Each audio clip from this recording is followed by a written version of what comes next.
And George Knapp, towards the end of this interview, he slides some documents across the table to Joe Rogan. Joe's like, they're not classified. And he's like, no, it's all right, don't worry, keep chilling. No, it's all right, they declassified these. And he goes on to explain that these documents are United States military documents using the Drake equation to justify the requirement to do something about aliens, to start preparing for the this alien problem, the UFO caper. And the Drake equation is just lovely. It's the Drake equation. In broad brushstrokes, it's an equation that you've got all the constituent parts. You start off with a big number of, I think, either the number of...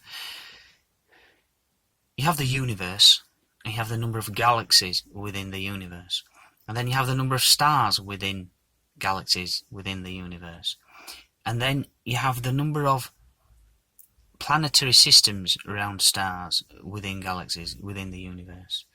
And all the way down the line, it's like a fraction of a fraction of a fraction. And you get to, of the planetary systems that might exist around these stars that might be in,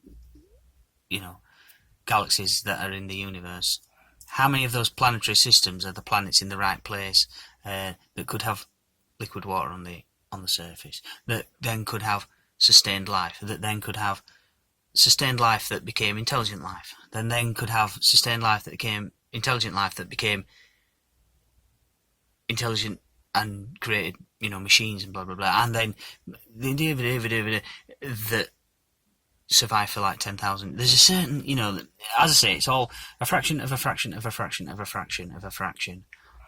And you get out at the end, and then so if all them criteria have been met, you've got intelligent life that can fly around in space. And you think, it's a big long equation, and it's all fractions.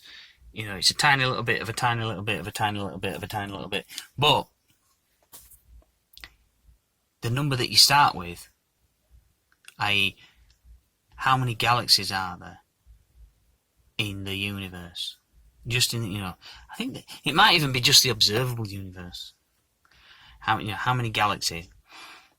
If you go to the Hubble telescope deep field image, that's hilarious because it's kind of, they just aimed it at a portion of the sky that's a tiny fraction of the sky,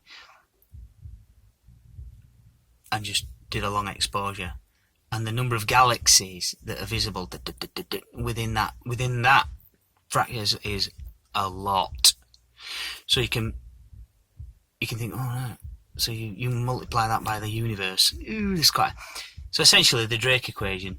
You start with such a big number that even though you're chopping it down into fractions all the time, you get to the end and it's like, yeah, there probably are aliens. Right. And that's essentially what these papers that George Knapp had got hold of. That's just basically what they're saying.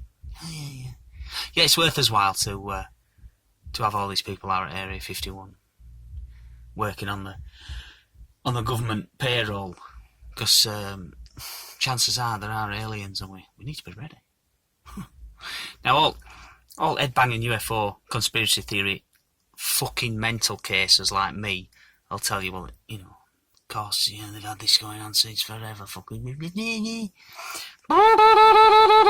fucking triggered full on, but the fact of the matter is, it's a slow process to let the rank and file get their brains around it, get their heads around the possibility, the probability that there are aliens. Yeah.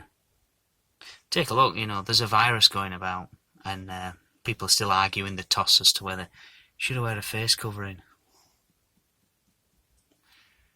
Yeah. So, getting your ming-monging monkey brain around the potential that there could be aliens, and that you're not the top of the food chain. Well, you're not the top of the food chain anyway. You go out into it wild. There's bears. They're at the top of the food chain. Yeah, they'll eat you. But yeah, there's very likely to be civilizations far more advanced than ours. But most people can't encompass that.